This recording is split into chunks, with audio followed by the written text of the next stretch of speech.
మీ ఆత్మీయ శక్తిని మాకు అనుగ్రహించి, మీ ఆత్మశక్తితో మేమందరము కూడా ఆయన వినగలిగే చెవులు, గ్రహించగలిగే హృదయాన్ని మాకు అనుగ్రహించిన మీకు చూపించాము. శ్రీస్తున్నాము నడుచున్నాము తండ్రి. ఆమేన్. దేవునికి స్తోత్రం కలుగుతుంది. ఎన్ని చేతులు చెప్తామండి? హల్లెలూయా, హల్లెలూయా. బైబిల్ గ్రంథంలో నుంచి ఒక మాటను మీకు జ్ఞాపకం చేయాలని ఆశపడుతున్నాను. యోహాను సువార్త 15వ అధ్యాయం 15వ వచనాన్ని ఒకసారి మనం చదువుదాం. యోహాను సువార్త 15వ అధ్యాయం 15వ వచనం.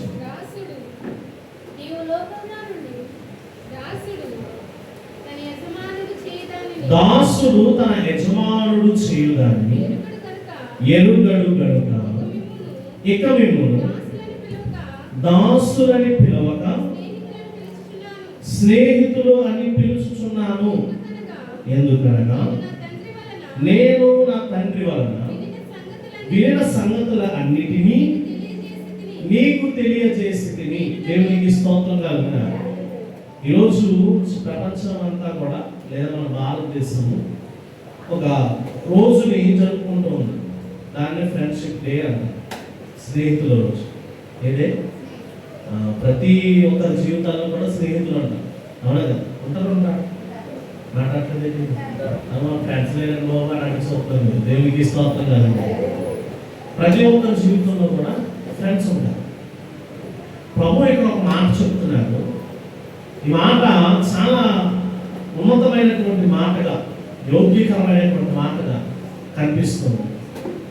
ఏమంటున్నాడంటే, ఒక మాటలో చెప్పాలంటే, ఇక మీద మనల్ని ఎలా పిలవడంట? దాసుడిగా పిలవడంట. ఎలా పిలవడంట? ఏమని పిలుస్తాడంటే స్నేహితులు అని పిలుస్తాడంట. ఏమని పిలుస్తాడు? ఎంత గొప్ప మాట! దేవునికి స్తోత్రంగా ఉంటాడు. ఎందుకు ఈ మాట అంటున్నాడు?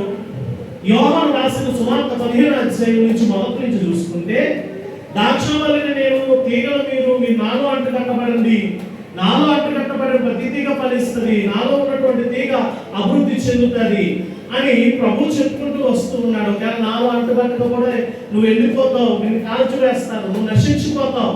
అది ప్రభువుకి ఇష్టం లేక ఈ సంగతులన్నీ చెప్పుకుంటూ వస్తూ ప్రభు అంటున్నాడు కదా.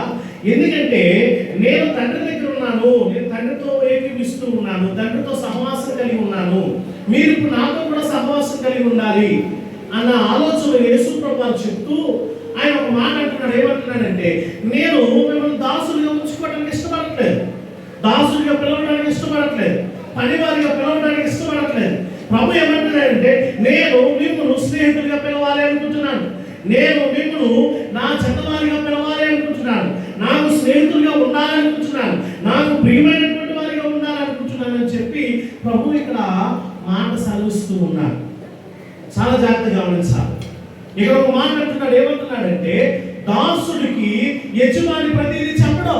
చెప్తాడా? చెప్పండి. ఒక దగ్గర పని చేస్తున్నాం అనుకోండి, యజమాని ఆజ్ఞిస్తారు కానీ మొత్తం విషయాలన్నీ చెప్తాడా? ఎవరు చెప్పుకుంటారు? స్నేహితులు చెప్పుకుంటారు. అవును కదా? మన ఇంట్లో ఉన్న విషయాలన్నీ ఎవరు చెప్తాం? మనం స్నేహితులు చెప్పుకుంటాం. అంటే ఒక స్నేహం, ఒక బంధం. అది ప్రతి బంధము కూడా ఏదో రీతిగా ఏర్పడుతుంది, కానీ ఒక స్నేహ బంధం మాత్రమే అనుకోని రీతిగా ఏర్పడుతుంది. దేవునికి స్తోత్రం కలుగుగా. లోకంలో స్నేహితులందరికీ కూడా ఒక కొటేషన్ ఉంటుంది. A friend is need when he deed అని ఒక కొటేషన్ ఉంటుంది. ఫ్రెండ్ అంట సరైనటువంటి స్నేహితుడు ఎప్పుడంట అవసరం ఉన్నప్పుడు నిలబడాలి, ఉండాలి అన్నటువంటి. కానీ ప్రభు దగ్గరికి వచ్చేసరికి ఆలోచన చేస్తే, ప్రభు స్నేహంలో మనకి నీడ్ అనేటువంటి అవసరం రాదు. దేవునికి స్తోత్రంగా ఉంటారు. నీడ్ అనేటువంటి పదమే ఉండదు, మనకి అవసరం అనే పదమే ఉండదు. ఎందుకంటే యేసు ప్రభు అంటున్నటువంటి మాట ఏంటో తెలుసా? నేను మిమ్మల్ని దాసులను పిలవాలనుకోవట్లేదు, ఎందుకంటే తండ్రి దగ్గర ఉన్నటువంటి సంగతులన్నీ కూడా మీతో నేను ఎలా పంచుకుంటున్నాను? స్నేహముగానే పంచుకుంటున్నాను, స్నేహముగానే చెప్తూ ఉన్నాను, ప్రతి విషయాన్ని మీతో వివరించుకుంటూ ఉన్నాను. ఈరోజు ప్రభు మనల్ని ఏం చేశాడంటే, దాస్యము దగ్గర నుంచి ఎక్కడికి నడిపించాడు? మనల్ని స్నేహం అనేటువంటి బంధానికి నడిపించాడు. దేవునికి స్తోత్రంగా ఉండాలి. ఈరోజు ప్రియమైన చాలా జాగ్రత్తగా గమనించాలి. మనుషులను ఎలా ప్రేమించుకుంటారంటే అవసరాల నిమిత్తమై, ఉపకారాల నిమిత్తమై, ప్రేమ ఉద్దేశపూర్వకముగాను, లేదంటే అనాలోచన పూర్వకముగాను, లేదంటే ఏదైనా లాభదాయకముగాను ప్రేమిస్తూ ఉంటారు. కానీ ఒక క్రీస్తు ప్రేమ మాత్రం స్నేహితులుగా ప్రేమించింది. దేవునికి స్తోత్రాలు. ప్రియ దేవుని బిడ్డలారా, ఈరోజు మనం ఎక్కడి వరకు నడిపించబడ్డామంటే దాస్యపు జీవితంలో నుంచి ప్రభుతో స్నేహం చేసేటువంటి జీవితంలో నడిపించబడ్డాం. ఇది చాలా గొప్ప భాగ్యం మన జీవితంలో. అందుకే ప్రభు అంటున్నాడు, నేను దాసులను పిలవడానికి నేను ఏం చేయట్లేదు, ఇష్టపడట్లేదు. నేను ఏమని పిలవాలనుకుంటున్నానంటే స్నేహితుడు నాకు పిలవాలనుకుంటున్నాను. దేవునికి స్తోత్రం కలుగుతాడు. ప్రభు మనల్ని ఏమని పిలవాలనుకున్నాడు చెప్పండి. ప్రభు మనల్ని ఏమని పిలవాలనుకున్నాడు? స్నేహితుడు పిలవాలనుకున్నాడు. కారణం ఏమిటంటే తన ఉద్దేశములు, తన ఆలోచనలు, తన ప్రవర్తన, తన యొక్క తలంపు, తనకు ఉన్నటువంటి ప్రతి ఒక్క ఉద్దేశపూర్వకమైనటువంటి మన పట్ల ఉన్న ఆలోచన ఆయన ఏం చేశాడంటే మనతో షేర్ చేసుకున్నాడు, మనతో చెప్పుకున్నాడు. ఆయన అలా చెప్పుకునేవాడు ఉండాలి. స్నేహం అంటే స్నేహం మధ్యన రహస్యాలు ఉన్నవాడు. స్నేహం మధ్యన ఏమున్నవాట? రహస్యాలు. ప్రేమ దేవుడు బిడ్డలారా, చాలా జాగ్రత్తగా గమనించండి, ఆలోచించండి. ప్రేమ మనం ఎటువంటి దాస్యపు కింద ఉన్నామని ప్రభు మనం స్నేహం చేసుకోవాలనుకుంటున్నాడు అంటే బైబిల్ గ్రంథంలో ప్రేమ దేవుని బిడ్డలారా, యోహాను రాసినటువంటి సువార్త 8వ అధ్యాయం చూడండి సార్. 8వ అధ్యాయము 34వ వచనంలో ఒక చక్కటి మాట ఉంటుంది. చదవండి. 8వ అధ్యాయము 34వ వచనం. అందుకు యేసు పాపము చేయు ప్రతివాడు పాపమునకు దాసుడని నీతో నిశ్చయముగా చెప్పుచున్నాను. దేవునికి స్తోత్రం కలుగునుగా. హల్లెలూయా, హల్లెలూయా. ప్రభు ఇక్కడ ఒక మాట అంటున్నాడు, మీరు వాక్యంలో నిలిచి ఉంటే మీరు నా శిష్యులుగా ఉంటారు. ఏంటి ఆ వాక్యం అంటే? ఆ వాక్యం సత్యము. ఆ సత్యం మీకు తెలిసినప్పుడు మీరు స్వతంత్రులుగా ఉంటారు అని అన్నప్పుడు కొంతమంది యేసు ప్రభువుని ప్రశ్నిస్తున్నారు. ఏమని ప్రశ్నిస్తున్నారో తెలుసా? మాకు వాక్యం తెలుసు కదా, మేము ఎలా దాసులుగా ఉంచబడ్డాం, మేము చాలా స్వతంత్రులుగా ఉంచబడ్డాము కదా అని అంటున్నారు. దానికి ప్రభు చెప్తున్నటువంటి జవాబు ఏంటో తెలుసా? మీరు పాపము చేసే ప్రతి వాడు కూడా ఎలా ఉన్నాడంట? పాపానికి దాస్యపు జీవితం కలిగి ఉన్నాడు. ఈరోజు మనందరము కూడా రోమిలికి రాసిన చేసే పత్రిక ఉంది. రోమిలికి రాసిన పత్రికలో అదిగో నీతిమంతుడు లేడు, ఒక్కడు లేడు, ప్రతి ఒక్కడు పాపము చేసి దేవుడు అనుగ్రహించే మహిమను పొందుకోలేకపోతున్నాడు. ఆయన మహిమ ఒక వరము. ఆ యొక్క మహిమను మనం ఏం చేయలేకపోతున్నామంట? పొందుకోలేకపోతున్నాం. ఆయనతో సంభాషణ చేసే అవకాశం మనం పొందుకోలేకపోతున్నాం. ఆయనతో కలిసి ఉండేటువంటి అనుభవం పొందుకోలేకపోతున్నాం. ఆయనతో స్నేహం చేసే అనుభవాన్ని పొందుకోలేకపోతున్నాం. కారణం ఏంటంటే మనము పాపము అనేటువంటి దాస్యము కింద ఉండిపోయాము. దేవునికి స్తోత్రం. పాపం అనేటువంటి దాస్యము కింద ఉండిపోయాము. ప్రభు ఏమంటున్నాడంటే ఆ దాసుడు, ఆ దాసి, ఆ బానిస అని పిలవడానికి నేను ఇష్టపడట్లేదు. నువ్వు పాపాత్ముడని పిలవడానికి దేవుడు ఇష్టపడట్లేదు. నువ్వు పాపిగా ఉన్నావని దేవుడు ఇష్టపడట్లేదు. ప్రభు ఏమంటున్నాడంటే నేను నా స్నేహితుడిగా చేసుకోవాలనుకుంటున్నాను. దేవునికి స్తోత్రం కలుగుతుంది. చాలా జాగ్రత్తగా గమనించాలి. జక్కయ్య జీవితానికి ఒకసారి ఆలోచన చేయండి. ప్రియ దేవుని బిడ్డలారా, జక్కయ్య జీవితంలో తను ఏ ఉద్యోగం చేసేవాడంట? సొంగం వసూలు చేసేవాడు, పన్ను వసూలు చేసేవాడు. తనకేమైనా పొదువు ఉంటుందా? తీసుకోవలసిన దానికన్నా ఎక్కువే తీసుకునేవాడు, అన్యాయమైన తీసుకునేవాడు. అలా తీసుకున్నవాడికి ఏదైనా లోటు ఉంటుందా? ఏ లోటు లేదు. దర్జాగా కలిగినటువంటి ఉద్యోగం, ప్రజలందరూ భయపడేటువంటి ఉద్యోగం. ప్రేమ దేవుడు బిడ్డలారా, ప్రజలందరి దగ్గరికి వెళ్ళి అదామాషి ఇచ్చేటువంటి ఉద్యోగం అది. ఏ లోటు లేదు. కానీ తనలో మాత్రం కోరుకుని ఏంటంటే ప్రభువును చూడాలి. చాలా మంది అన్నారు ప్రభు గొప్ప కార్యాలు చేస్తున్నారు, అద్భుతాలు చేస్తున్నారు, ఆశ్చర్యాలు చేస్తున్నారు. ప్రభు మన కోసం వచ్చాడు, మన పాపాల కోసం వచ్చాడు అని అన్నప్పుడు ఇది చూడాలన్నటువంటి కోరిక కలిగింది. అంతమంది జనసమూహంలో ఆయన చూడలేక కొట్టుబాడైనందున ఏమెక్కాడంట? మేరు చెట్టు ఎక్కాడంట. మేరు చెట్టు ఎక్కి చూస్తాడంట ప్రభు ఎక్కడ. ఈరోజు ప్రభువే దగ్గరికి వచ్చింది. జక్కయ్య నారాయణ అది ప్రభు యొక్క గుణం. దేవునికి స్తోత్రం కలుగుతుంది. మనుషులందరూ కూడా జక్కయ్య ప్రభు దగ్గర, ప్రభు జక్కయ్య తీసుకుని తన ఇంటికి తీసుకెళ్ళిపోయిగా బయటకు వెళ్ళారు అందరూ. అంటే మనుషులందరూ ఏం చూశారు? జక్కయ్య చేసిన పాపాలు చూశారు. ఈరోజు మనందరూ కూడా ఎంతో తప్పులు చూస్తాం, కానీ ఆ తప్పులు సరిచేసే స్నేహవంతాన్ని చూడట్లేదు మనం ఈరోజు. జక్కయ్య ఇంటి వైపు ఆగిపోయిన అందరూ నా యేసు ఒక్కడే ప్రభు దగ్గర జక్కయ్యతో పాటు లోపలికి వెళ్ళాడు. దేవునికి స్తోత్రం కలుగుతుంది. లోపలికి వెళ్ళి చాలా విషయాలు మాట్లాడుతుంటే చక్కగా కన్నీరు కాచుకుంటున్నాడు. ఆయన తప్పు చేశాను, నేను తీసుకోవాల్సిన సుంకం కన్నా ఎక్కువ నేను తీసుకున్నాను, నా ఆస్తులు సగభాగం పేరుకి ఇచ్చేస్తాను, ఎవరి దగ్గర అయితే అన్యాయంగా తీసుకున్నాను దానికి 4 రెట్లు వేసి ఇచ్చేస్తాను. ప్రభు చక్కే జీవితంలో రాగానే ఆ స్నేహం తను ఏం చేసిందంటే పశ్చాత్తాపపడేలా చేసింది. దేవునికి స్తోత్రం. అందరూ అంటున్నారు బయట, అయ్యో ఈయనకి పాపి అయినటువంటి చక్కే ఇంటికి వెళ్ళాడు. మనుషులు ఒకవేళ మనం పట్టాలనుకోవచ్చు, ప్రభు అలా అనుకోవట్లేదు.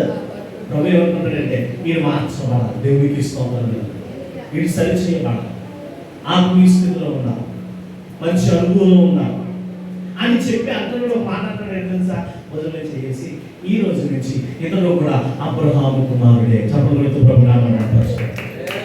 ఈ రోజు నుంచి అతను కూడా ఎవరన్నా అబ్రహాము కుమారుడే. ఎంత గొప్ప ధైర్యం ఇచ్చాడండి. తన స్నేహితులు జాబితాలో పట్టేశాడు జక్కే. ఎంత గొప్ప భాగ్యం ఇచ్చాడు. కారణము నా యేసయ్య మనుషుల పాపమును లక్ష్య పెట్టేవాడు కాదు. దేవునికి స్తోత్రం కలుగును. నువ్వు పాపాలను విడిచిపెట్టబడాలని, పాపములను వదిలేయాలని, నువ్వు దీనస్థితిలో ఉండకూడదని, నువ్వు ప్రియ దేవుని బిడ్డలారా ఈ పాపం అనేటువంటి దాస్యపు కాడి కింద ఉండకూడదని ఆయనకు స్నేహితులుగా మార్చబడాలనే ప్రభు ఏం చేశారంటే లోకానికి వచ్చింది. చక్కటి జీవితం ఆలోచన చేస్తే చాలు, ప్రభు ఇంటి అడుగు పెట్టగానే తన మారు మనసు తెచ్చుకున్నాడంట. దేవునికి స్తోత్రం. ఎంత గొప్ప భాగ్యం. చాలా జాగ్రత్తగా గమనించండి. నేను అనుకుంటాను జక్కయ్య యేసు ప్రభువుని ఒక దేవుడిగా చూడగల పరిస్థితుల్లో స్నేహితుడిగా చూశాడు కాబట్టి నేను ఒక పాపం చేశాను, నేను ఒక అన్యాయం చేశాను, నాకు ఉన్నటువంటి గుణం ఇది, నేను అన్యాయంగా పన్ను వసూలు చేసేవాడిని, అందుకే నన్ను అందరూ లాగుకుంటున్నారు అని ఓపిక అవసరం చెప్పగలిగాడు. చెప్పండి, ప్రభుత్వం చెప్పగలిగాడు. యేసు ప్రభు జీవితంలో చాలా మంది యేసు ప్రభు కలిసాయి. ఎవరో ఒకరు వాళ్ళకు ఉన్నటువంటి తప్పులు చెప్పలేదు, ప్రభువే చెప్పినట్టు గొప్పదని. కానీ ఒక్క చెక్కే మాత్రం ప్రభు దగ్గర కంటెస్ట్ చేయలేదు. దేవునికి స్తోత్రం కలుగుతుంది. కారణం ప్రభువులో ఉన్నటువంటి గుణం అటువంటి. దేవునికి స్తోత్రం కలుగుతుంది. ఈరోజు ప్రేమ దేవుడు బిడ్డలారా మనం ఆలోచన చేయగలిగితే, అందుకే అన్నాడు ఆయన దాస్యపు జీవితం ఎక్కడ మార్చాలనుకుంటున్నాడు, స్నేహ జీవితంలో మార్చాలి, ఆయనతో స్నేహం చేసే అనుభవాలకు మార్చాలనుకుంటున్నాడు, ఆయనతో స్నేహం కలిగినటువంటి పరిస్థితుల్లో మార్చాలనుకుంటున్నాడు. అందుకే ప్రభు ప్రేమ దేవుడు బిడ్డలు అంటున్నాడు, నేను దాసులను నేను పిలవడానికి ఇష్టపడట్లేదు, మిమ్మల్ని నేను స్నేహితులను పిలవడానికి ఇష్టపడతాను అని చెప్తూ ప్రేమ దేవుడు పెట్టారా. ఇంకా దేనికి మనం దాసులుగా ఉన్నామంటే బైబిల్కు దాసులుగా ఉన్నాం. దేనికి దాసులుగా ఉన్నాం చెప్పండి, దేనికి దాసులుగా ఉన్నాం? చూడండి, రోమిలికి రాసిన పత్రిక 8వ అధ్యాయం, రోమిలికి రాసిన పత్రిక 8వ అధ్యాయం 18వ వచనం ఒకసారి మనం చదువు. 15వ వచనం, ఏలయనగా మరలా భయపడటకు మీరు దాస్యపు ఆత్మను పొందలేదు కానీ దత్తపుత్రాత్మను పొందితిరి, ఆ ఆత్మ కలిగిన వారమై మనం అబ్బా తండ్రిని మొరపెట్టుచున్నాము. దేవునికి స్తోత్రం కలుగుగా. ఒక స్నేహ బంధంలోనే ఏ బంధం అని ఇమిడి ఉంటుందండి. ఒక స్నేహ బంధంలోనే ఏ బంధం అన్నా ఇమిడి ఉంటుంది. చూడండి, బయట స్నేహితులు ఏమని పిలుస్తారు? మీరు చాలా జాగ్రత్తగా గమనించారు. ఎంత వాళ్ళకి చెప్పినప్పుడు మాత్రం నా ఫ్రెండ్ అండి అంటాం, అవునా కదా? నేను పిలిచినప్పుడు రకరకాల బంధాలు ఏర్పాటు చేసుకుంటాం. అన్నీ అని పిలుపుతాం, బావని పిలుపుతాం, అవును కదా, బామ్మని పిలుపుతాం, రకరకాల బంధాలు. అదే అమ్మాయిలు అయితే చెప్పే బాబు అంటాం. అంటే అంత చదువు, అంత ఐక్యత. ప్రియ దేవుడి పిల్లరా, ఒకసారి వాళ్ళు చేసే కార్యాలకు మన తమ్మయించింది, నా తండ్రి స్థానంలో ఉన్నాడిగా ఈ స్నేహితుడు అని చెప్పేటువంటి సందర్భాలు కూడా ఉన్నాయి. ప్రభు మాట కూడా చెప్తున్నాడు, మీరు బైబిల్ బట్టి మళ్ళీ ఎక్కడ ఉండకూడదంట, దాస్యం అనేటువంటి ఆత్మను పొందుకోలేదు. ప్రభు ఇచ్చిన ఆత్మ ఏంటంటే అబ్బా తండ్రిని పిలిచే ఆత్మ. దేవునికి స్తోత్రం కలుగును. మన బాధలు మర్చిపోయి ప్రభు అని పిలిచేటువంటి ఆత్మ, మనకు ఉన్నటువంటి వేదనంతా మర్చిపోయి, అయ్యా నువ్వు ఉన్నావు, నీకే నేను చెప్పు అన్నావు, నా సమస్యతో నీ దగ్గర పెట్టగలను, నా మొరంతా నీకోసమే, నా దగ్గర ఉన్నటువంటి బాధంతా నీ దగ్గర పెట్టడానికే అని పిలుచుకునేటువంటి ఆత్మ ఇచ్చాడు. కానీ భయానికి నువ్వు మానసిక బతికేటువంటి ఆత్మను ప్రభు నీకు ఇవ్వలేదు. సమస్య సమస్యలు వచ్చినప్పుడు, ఇబ్బందులు వచ్చినప్పుడు, వేదనలు వచ్చినప్పుడు, కన్నీటి మాటలు వచ్చినప్పుడు, అదే ఇంకా మన జీవితం ఏంటి ఎలా అయిపోతుంది అనుకున్న పరిస్థితుల్లో కూడా గుర్తుపెట్టుకోవాల్సిన ఒక మాట ఏంటో తెలుసా? ప్రభు మనకి యోగ్యత ఇచ్చాడు. దేవునికి స్తోత్రం. ప్రభు మనకి ఏమి ఇచ్చాడు? యోగ్యత ఇచ్చాడు. ఏటా యోగ్యత అంటే ఆయనతో నిలిచి ఉండేటువంటి యోగ్యత. ఆయనతో ప్రియమైన దేవుని ఉండి నువ్వు ధైర్యం కలిగి ఉండేటువంటి యోగ్యత. ఆయన దగ్గర మోకారించి ప్రార్థన చేసి నీ పని ధైర్యంగా చేసుకుంటూ వెళ్ళిపోవడం. దేవునికి స్తోత్రం.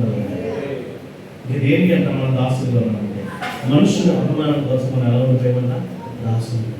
గలతీయులకు రాసిన పత్రిక 1వ అధ్యాయం చూడండి. గలతీయులకు రాసిన పత్రిక 1వ అధ్యాయం 10వ వచనం ఒకసారి మనం చదువు. గలతీయులకు రాసిన పత్రిక 1వ అధ్యాయం 10వ వచనం. ఇప్పుడు నేను మనుషులదేను సంపాదించుకొని చూచును దేవుని సంపాదించుకొనుచున్నానా? నేను మనుషులను సంతోషపెట్టుకోరుచున్నానా? నేను ఎప్పటికీ మనుషులను సంతోషపెట్టిన వారనైతే క్రీస్తు దాసుడు కాకపోదును. దేవుడికి స్తోత్రం కలుగును. చాలా సార్లు మనం ఎవరు సంతోషపెట్టాలా? మనుషులు. ఎవరు సంతోషపెట్టాలా? మనుషులు. గిఫ్ట్స్ అని ఆలోచిస్తాను చెప్పండి. మనుషులు చెప్తూ ఉంటారు అవునే కదా. మన ఫ్రెండ్షిప్ ఫ్రెండ్స్ అయినా ఫ్రెండ్స్ కాకపోయినా ముందు మన గిఫ్ట్లు ఎలా చెప్తాం? మనుషులు చెప్తాం. కొన్ని అలా కాకపోయినా మీ ఆటలకు అర్థమని చెప్తాను. ఏదైనా మన వంట వండుతున్నాం అనుకోండి, ఆ వంట ముందు ఎవరి గురించి చూపుతాం చెప్పండి? ఎవరి గురించి చూపుతాం? ఇంటి పక్కలు అవునా? అంటే మెక్సికో అని చెప్పారు. ఇదిగో ఈరోజు నేను అంటే మంచి పాయసం, అది మన హ్యాబిట్, నేచర్. దాని నుంచి మనం ఏం ఆశిస్తున్నామంటే అది బాగుంది అని చెప్పాలనుకుంటాం. ఎప్పుడన్నా మీకు మాట చెప్తాను, ఒక కూరో ఒక స్వీటో చేసి నీ చేతిలాగా అర్థంలో పెట్టామనుకో, బాగాలేదని ఎవరైనా చెప్పారు నీకు? చెప్పండి. బాగాలేదని ఎవరైనా చెప్పారు? చెప్పరు కూడా. గుర్తుపెట్టుకోండి. బాగోపోయిన ఏం చేయరు? చెప్పరు. ఎందుకో తెలుసా? అది మంచి పద్ధతే కాదు. అందరూ బాగుందన్నప్పుడు నిజంగా బాగోకపోయినా బాగున్నారు, మొత్తం అందరూ బాగున్నారే, మొత్తం అందరూ కూడా చాలా బాగున్నారే, మురిసిపోతున్నాను. మనుషులు పెట్టే సంతోషంలో మురిసిపోతాను. కానీ ప్రభు అక్కడ ఏం చెప్తాడో తెలుసా? నీ యథార్థతను బయటపెట్టాను. నేను మీకు ఇష్టపోతాను. నువ్వు ఇక్కడ తప్పు చేసావు, స్నేహితుల్లో చెప్తున్నాను. ఒకవేళ నువ్వు నిజంగా అదే స్వీట్ అదే కూర ప్రభు కొని పెట్టావు అనుకో, ఆయన ఏమన్నా తెలుసా? మా అమ్మాట లేకుండా బాగుంది కానీ తల్లి ఉప్పుతోపోయిందా, బాగుంది కానీ తల్లి కాకపోయిందా, స్వీట్ బాగుంది కానీ స్వీట్ ఎక్కువైపోయింది, అలా చెప్పేవాడు స్నేహితులు అవుతారు తెలుసా మీకు? అంటే నేను ఇచ్చినట్టు బాగా అన్నారు కదా, ఆ నిజమైన స్నేహితులు కాదు. ఒక ఆ విషయం నేను ఏ విషయం అని చెప్తున్నాను. నువ్వు ఒకవేళ మనుషుల్ని సంతోషపెట్టాలంట, ఎవరిని సంతోషపెట్టలేమంట? ప్రభువుని సంతోషం. ఆయన మాత్రం ఏమంటాడంటే నువ్వు మనుషులు సంతోషపెట్టి బానిసగా ఉండాలనుకుంటున్నావు, కానీ ప్రభు ఏమంటాడంటే అటువంటి బానిసత్వం వద్దు అని ప్రభు చెప్తున్నాడు. అటువంటి బానిసత్వం ఏంటంట? వద్దు అంటున్నాడు. నువ్వు ఆయనకి మాత్రమే దాసుడిగా, స్నేహితుడిగా, తండ్రిగా ఆ పిలిచే యోగ్యత ఆయన మాత్రమే తీసుకోవాలనుకుంటున్నాడు. ప్రేమ దేవుడు, ఇది మన దాస్యపు బతుకు. దీనిని ప్రభు ఎలా మార్చేశాడంటే దాస్యం నుండి స్నేహితుడిగా మనం మార్చేశాడు. దేవునికి స్తోత్రం కలుగుతాయి. హల్లెలూయా, హల్లెలూయా. 3 విషయాలతో మనం బ్రతుకు మార్చేశాడు స్నేహితుడిగా. ఒకటి, తన సిలువ ద్వారా మనం ఎలా మార్చేశాడండి? స్నేహితుడిగా మార్చేశాడు. బైబిల్ గ్రంథం చెప్తుంది, యోహాను రాసిన సువార్త 15వ అధ్యాయంలో 13వ వచనం, ప్రియమైన దేవుని బిడ్డలారా, అక్కడ ఒక మాట ఏదో తెలుసా? తన స్నేహితుల కొరకు తన ప్రాణం పెట్టువారి కంటే ఎక్కువైన ప్రేమ గలవాడెవడు లేడు. దేవునికి స్తోత్రం. ఎవరు పెట్టారు మన కోసం ప్రాణం? ప్రభు మాత్రం పెట్టాడు. ఆయన మాత్రం పెట్టాడు. దేనికోసం పెట్టాడు? నేను బతికించడానికి అనుకుంటే అన్నిటికన్నా పక్కన పెట్టే ఎవరు కూడా బాగుపరచలేదు రోగం మనలో, అది మన పాపం. దానిని బాగుపరిచి నువ్వు ఆయనతో పాటు ఉండడానికి చాలా జాగ్రత్తగా గమనించు. స్నేహితులు ఎప్పుడు కూడా ఎక్కడ కూర్చోబెట్టుకోవాలా? అక్కడే కూర్చోబెట్టుకోవాలి. అవునా కదా? కలిసే ఉండాలి. ఆ సమాజం ఎవరిచ్చారంటే లోకంలో ప్రభు మాత్రం ఇచ్చారు. దేవుడికి స్తోత్రం కలుగుతుంది. మనందరం కూడా అంటే పాపం చేసి దేవుడు గురించి మహిమను పొందుకోవాలని చెప్తున్నాడు కదా. ఈ లోకంలో పాపం చేస్తాం, పాపం చేసి దేవుడి గురించి మహిమను పొందుకోలేక ఉండిపోయాం. అట్లా ఉండిపోయినప్పుడు ప్రభు ఏమంటున్నాడంటే ఈ పాపం అనేటువంటి దాస్యం కింద ఉంటుంది కాబట్టి నా శిలువ మరణము ద్వారా, నేను క్షమించిన రక్తము ద్వారా, నేను బల్లెంతో పొడిపించుకున్నటువంటి బల్లెము పోటు ద్వారా, నేను కొరడాల దెబ్బలతో పడినటువంటి కొరడా దెబ్బల ద్వారా నేనేం చేయబడాలంటే ఈ కుమారుడికి, ఈ కుమార్తెకు నా పక్కన కూర్చోబెట్టుకునేటువంటి యోగ్యత కలగ చేయాలి. దేవుడికి స్తోత్రం చెప్తున్నాను. అయోగ్యత కలగజేసిన వాడు ఎవరో నా ప్రభు. అయోగ్యత కలగజేసిన వాడు ఎవరండి? శిలువ మరణము ద్వారా మనం దాస్యపు జీవితాన్ని ఎక్కడ నడిపించేశాడంటే స్నేహం అనేటువంటి బంధంలోనికి మనం నడిపించేశాడు. స్నేహం వంటి అనుభవాలను నడిపించేశాడు. ఆయనతో ఫ్రెండ్షిప్ చేసేటువంటి యోగ్యత ఇచ్చేశాడండి. పరలోకంలో ఎక్కడుంటాడంట, తండ్రి కృపార్శ్వరంలో ఉంటాడంట. మనందరం కూడా ఎక్కడ ఉంటామంట, ఆయనతో పాటే కలిసి ఉంటామంట. ప్రభువుని కనపరుస్తూ ఉంటాం. దేవునికి స్తోత్రం. ఆయన ఉన్న స్థానంలో మనం ఉండలాగున, అదే కదా ఆయన ఇబ్బంది చెప్పినమాట, నేను ఉండు స్థానంలో మీరు ఉండులాగున నేను వెళ్ళి మీకు వాక్యం సిద్ధపరుస్తున్నాను. అది గొప్ప స్నేహితుల యొక్క లక్షణం. దేవునికి స్తోత్రం కలుగుతాయి. నువ్వు ఎటువంటి జీవితం జీవిస్తున్నావో నీ స్నేహితులు కూడా అటువంటి జీవితాన్ని జీవించేలాగా నువ్వు ప్రయాసపడాలి. వాళ్ళ కోసం నువ్వు ఎటువంటి మంచి మంచి వస్త్రాలు వేసుకున్నావు, కనీసం నీ జీవితం అంతట్లో కూడా నా స్నేహితుడు వస్త్రం లేకపోతే నీకు కొని పెట్టాలి. నువ్వు ఎటువంటి మంచి మంచి భోజనాలు చేస్తున్నావో నా స్నేహితుడు అటువంటి భోజనం చేయకపోతే కనీసం ఒక దినమైన నా ఇంటికి కలిసి మంచి భోజనం నేను పెట్టాలి. చెప్పుకుంటాం, కథలుగా చెప్పుకుంటాం స్నేహాల కోసం, కానీ అవలంబికలు ఉండవు. అంటే నాకు ఫ్రెండ్ ఉండేవాడు, ఆ ఫ్రెండ్ చాలా మంచి, నీకేం చేసాడో చెప్తావు, నువ్వేం చేసావు ఎప్పుడు చెప్పవు. దేవుడికి స్తోత్రం కాదు. చాలా జాగ్రత్తగా అనిపిస్తుంది. ప్రభు స్నేహం ఎటువంటి తెలుసా? దాస్యం నుండి ఒక అర్హత కలిగించాడు.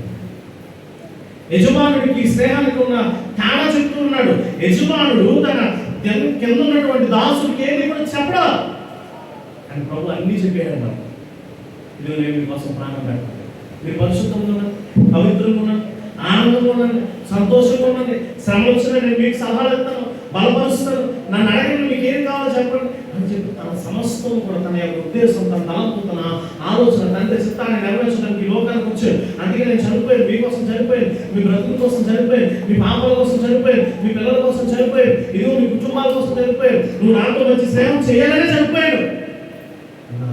ఏకైక తండ్రి స్నేహితులుగా ఉన్నాడు, దేవుడు స్నేహితులుగా ఉన్నాడంటే అది యేసుకున్నాం మాత్రమే. ఈరోజు ప్రేమ దేవుడు బిడ్డలారా, మనం ఇంకా కూడా ఏం చేస్తున్నామంట, ఈ లోకం అనేటువంటి దాస్యపు కాడి కింద బతుకుతూ ఉన్నాం. ప్రభు ఆలోచన ఏంటంటే ఆ దాస్యపు కాడి కింద ఉండడానికి దేవుడు ఇష్టపడదు.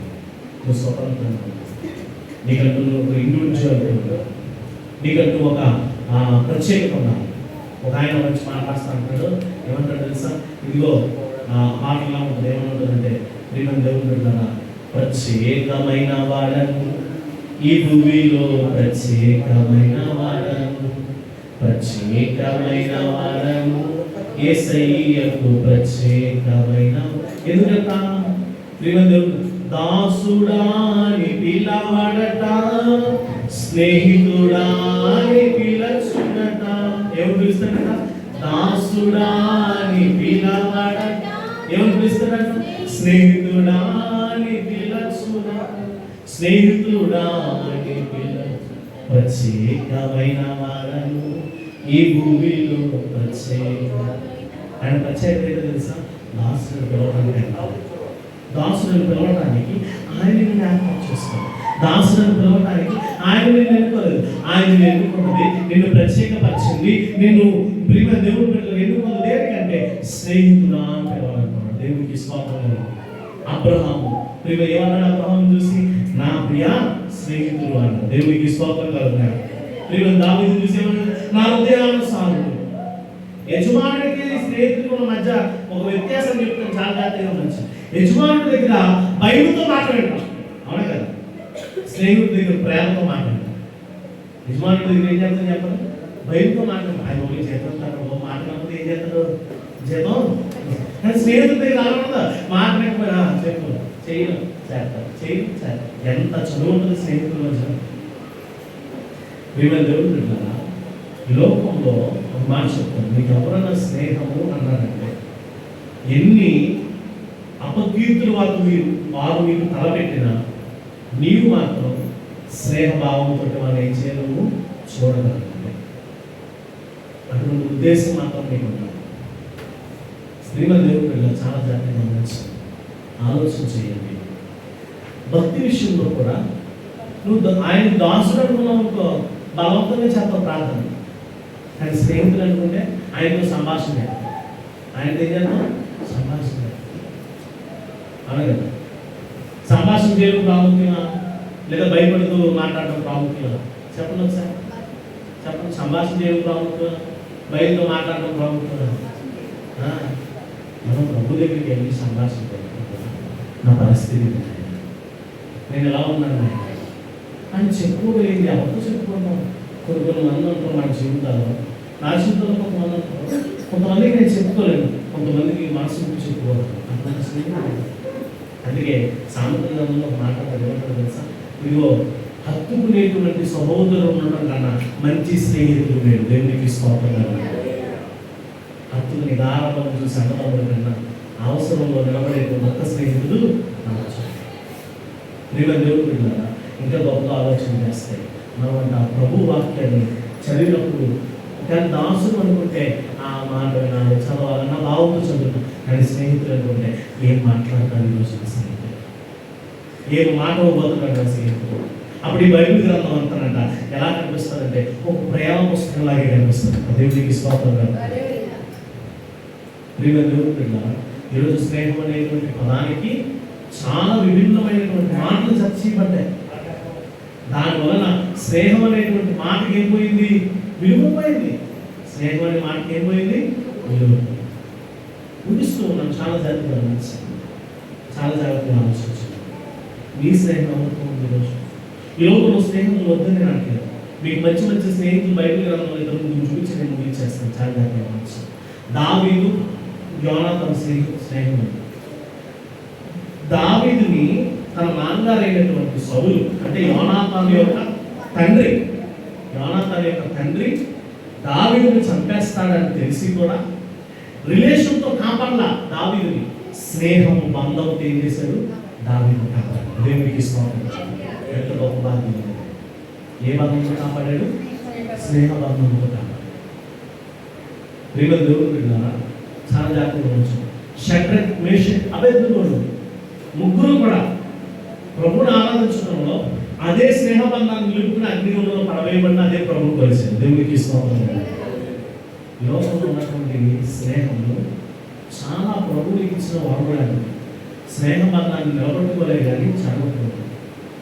ఒకవేళ నీ స్నేహితుడు నీ ఎంత తప్పు చేసినా, నేను ఇబ్బంది పెట్టిన మాటలన్నా ప్రభు నీకు చూపించిన స్నేహాన్ని నువ్వు వారికి చూపించాలి. ప్రభు నీకు చూపించిన ప్రేమను నువ్వు వారికి చూపించాలి. అందుకే ప్రభు అంటున్నాడు, నిజమైన స్నేహితుడు అంట తన స్నేహితుల్లో ఏం పెడతారంట, ప్రాణం పెట్టేందుకు ప్రేమించాడు నా దేవుడు. దేవునికి స్తోత్రం. ఎలా ప్రేమించాడు, ప్రాణం పెట్టాడు. అందుకే మాట్లాడుతున్నాడు, మనుషులు మారిన, మమతలు మారిన, బంధాలు యేసు ప్రేమ మారదు. మనుషుల ప్రేమకు కూడా యేసు ప్రేమ శాశ్వతం. ఈ లోకానికి సాంతం. ప్రేమ ప్రేమ నా యేసు ప్రేమ, ప్రేమ ప్రేమ నా తండ్రి ప్రేమ. చాలా ఎంత గొప్పగా ఆకుపత్రి డానియేల్ గారు ఆయన రాసిన పాట. ఓ కన్నా ప్రేమది ఏ బంధం వైపు చూసుకున్నా కానీ ఆ ప్రేమ సరిపోతుంది. తండ్రిగా తీసుకున్నా సరిపోతుంది. ప్రేమ దేవుడు పిల్లరా, కుమారుడిగా తీసుకున్నా, లేదంటే స్నేహితుడిగా తీసుకున్నా, అన్నగా తీసుకున్నా, ఏ రీతిగా పిలచబడలేదు. అంత గొప్ప స్నేహం అయినా, అంత గొప్ప ప్రేమ. కారణం ఏంటంటే నేను దాసుడిగా ఉంచాలని కాదు, స్నేహితుడిగా పక్కన పెట్టు. ఆయన ఆలోచన ఏంటో తెలుసా, భుజమే చేయాలి. నీకు ఎన్నో నాకు ఇష్టపడతాను. ఆయన భుజం మీద ఆయన చేయకుండా నీ భుజం మీద ఉండాలని నాకు ఇష్టపడతాను. కాబట్టి ప్రేమ దేవుడు గమనించండి, ఆలోచన చేయండి. నువ్వు ఇంకా దాస్యం అనేటువంటి కార్యక్రమం గుర్తు పెట్టుకో. ప్రభుని నాలో ఉండడానికి ఇష్టపడుతుంది. ఇంకా దాస్యం అనేటువంటి కార్యక్రమం బ్రతుకుతా బతకాలనుకుంటున్నావు, ప్రభుని నాలో ఉండడానికి ఇష్టపడుతుంది. ఆయన ఎలా ఉండాలని ఇష్టపడుతున్నాడు? ప్రేమ కలిగి ఆయనతో స్నేహం చేయాలని ఆయన ఇష్టపడుతున్నాడు. ప్రార్థన చేసుకున్నాడు, చిన్న ప్రార్థన చేసుకున్నాడు. తర్వాత అవుతున్నాను అందరూ కూడా ప్రభుత్వం చదువుతాం. అడుగుదాం, ప్రభా ఆయన ఈరోజు ప్రభు ఇక్కడ ఉన్నాను, మీ స్నేహం చాలా గొప్పది నాయన, నీ ప్రేమతో గొప్పది నాయన. ఇదిగో నీ స్నేహం కూడా వస్తున్నా, నీ ప్రేమ కూడా వస్తున్నా. నేను